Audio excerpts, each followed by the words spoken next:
Well, hello everybody. That game took a pretty wild turn, though it had been kind of a slugfest between the two top defenses in the league when this play happened, which made Steph pretty mad. So it starts off as a simple 2-on-1 fast break.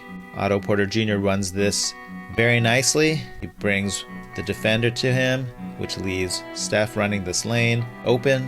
The pass comes over and Steph goes up and he gets a little bonk on the head. Okay, and that's the very second you can see this elbow hits the back of Steph's head. Terence Mann clobbers Steph on the back of the head, but I think the referee's view was blocked, in fairness. Boink. And the referee now is calling no foul, and he's saying this ball belongs to the Warriors. And Steph, I don't know if you can tell, but I think if you look at this in slow motion, you can see that he's subtly showing disagreement with the call. And this was a really clutch play by our guy Juanito. He came straight in and set the screen on Steph to keep him away from the ref. He knew Steph was getting teed up, but he didn't want Steph to get his second technical and to be tossed from the game. So that is really good move by Juanito. Steph, again, I know it's subtle, but I think a careful observer can tell he doesn't agree with the call. He thinks it's not legal to get elbowed in the back of the cranium. Here's the danger zone. You see the referee is going this way, and Steph, he wants to have further discussion with the referee. And so here's a key moment. Here's Steph trying to discuss things with the referee, and Juanito definitely sees nothing good can come from this, and he just goes around and intercepts Steph. Another really good screen set by Juanito. Good job. The next play is an inbound. The ball will just come over the top here, but then Steph will immediately bolt over and take a pin-in screen from Bjelica. Steph curling around this screen. Unfortunately, Bjelica ends up moving a bit and sticking his hip out to get a piece of Terence Mann coming around the screen. So it's too bad because it's a catch and shoot for Steph, and it is clean. And look at this body language. He's like pointing at the ref with a certain world weariness, like, yes, of course you're going to call this moving screen, which only gets called 20% of the time in the NBA. Sure. Steph has really got so much of the passive-aggressive body language going here. He's got the thumb pointing back at the ref saying, get a load of this maroon. And he's pointing backwards where the ref can't see him saying, can you get a load of this guy? He's got his nodding up and down going, and it's going to be like this then, huh? All right, it's going to be like this, huh? I like this last dagger look at the ref. The next play down, Mann trying to pass it to Kennard, and Juan Toscano-Anderson trying to jump the passing lane. Gets a piece of the ball. It's a scramble. I think this would be better off as a no call, but the referee decides foul on JTA. The Warriors are on the verge of really losing their temper. JTA's got his arms up like, what's up with that? Chiozza's got his hands on his head. Steph is turning away, disgusted at the whole spectacle. So good call or bad call. I think the referee's doing something good here. He's doing the I can't hear you thing. I'm just staring away. You can say your piece, but if you go too far, I'm going to have to give you a T, and I don't want to do that. And Steve Kerr also does a good thing. He comes over and he just starts yelling at his team. Kerr is saying, hey, come on, let's just play ball. Let's just play ball. Trying to settle his team down. JTA sets an early screen for Steph. Mann is just going to fight over the screen, and Kennard is going to step up. They're going to just trap Steph. And so the natural thing to do here is for JTA to roll after the screen and Steph to just throw it over the top. Steph waits until this man is completely on him, and Kennard has got his weight going forward. JTA is going to be completely open, and these two players are practically out of the play, so JTA just has to drive down the middle. One of these defenders has to rotate. If it's this defender, then we have Otto Porter Jr. open in this corner. If it's this defender, then we have Wiggins in that corner. There it is. JTA doesn't have to roll far. He just gets as far as this, and both defenders sink in, and so he has his pick, so he just sends it over to OPJ, who knows how to hit a three. Very satisfying. It's after a timeout. The Warriors always call the play after a time stoppage. And here it's a stagger screen across the top for Steph. Otto Porter Jr. setting a screen, Juan Toscano-Anderson setting a screen, and Steph can just go across the top. If the Clippers aren't ready for this, it looks like this man will run into this screen. This man will, I don't know what he might do, but probably Kennard is going to have to be the person to step out and meet Steph, and that's a really juicy matchup for Steph.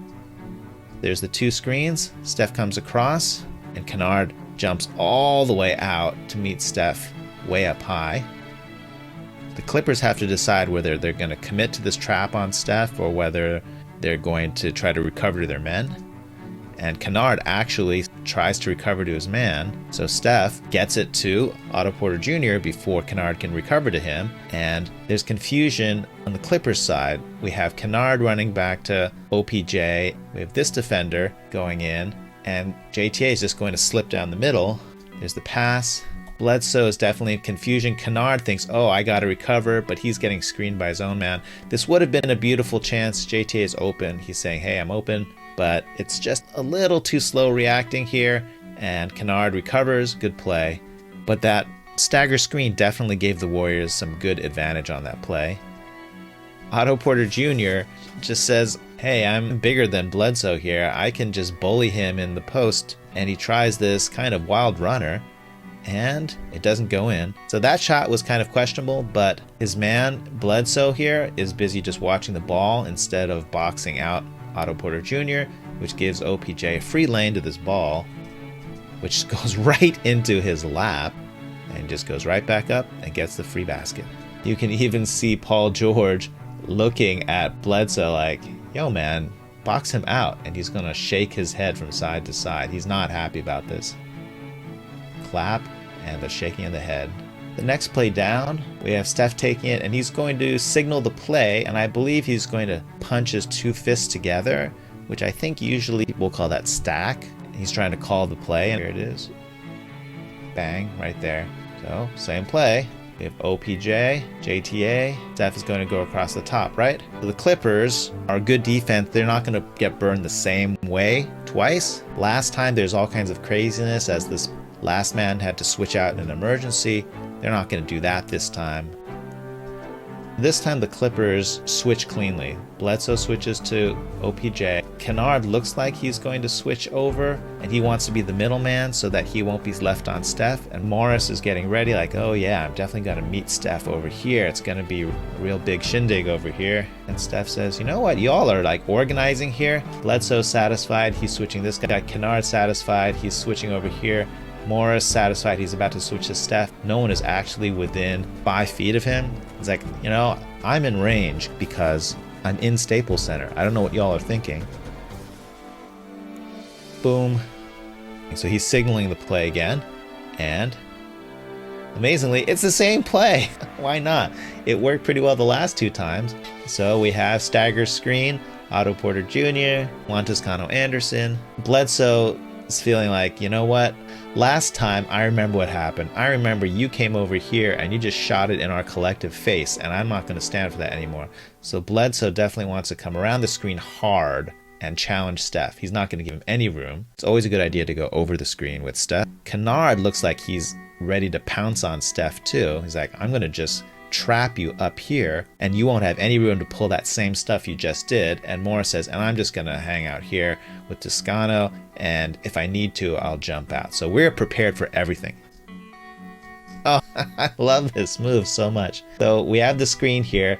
Bledsoe's busting around the screen, making sure Steph can't get to his spot. Kennard joining the party. They're breaking down the doors with the SWAT team, and Steph says, fine, yoink, I'm going over here where everybody else is not. And it gets a completely open 3. That is so gorgeous. I want to see that again. See the 2 guys ready to ambush him in the alley here, and then this is such an evil move. Oh my god, that is art. I just love this move. It's so nasty. Behind the back crossover.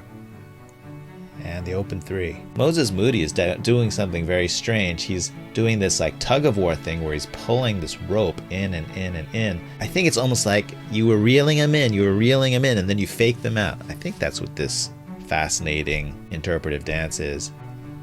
reeling it in. And Steph is enjoying the bench reaction. Okay, next play down. It's like a team of Wile E. Coyotes and the Roadrunner here. Now they say, okay, Steph is obviously killing us. It's now a 15-point game. We're not going to take any chances. Let's just blitz this guy as soon as we see him. So here, Morris is coming up. I think Bledsoe's coming up. They're just going to meet him and just make him give up the ball, right? One trapper. Here's a second trapper. Steph says, well, heck with this. I'm going to get pulled soon, so I want to make the most of my time here, and I'm just going to run right by all of you.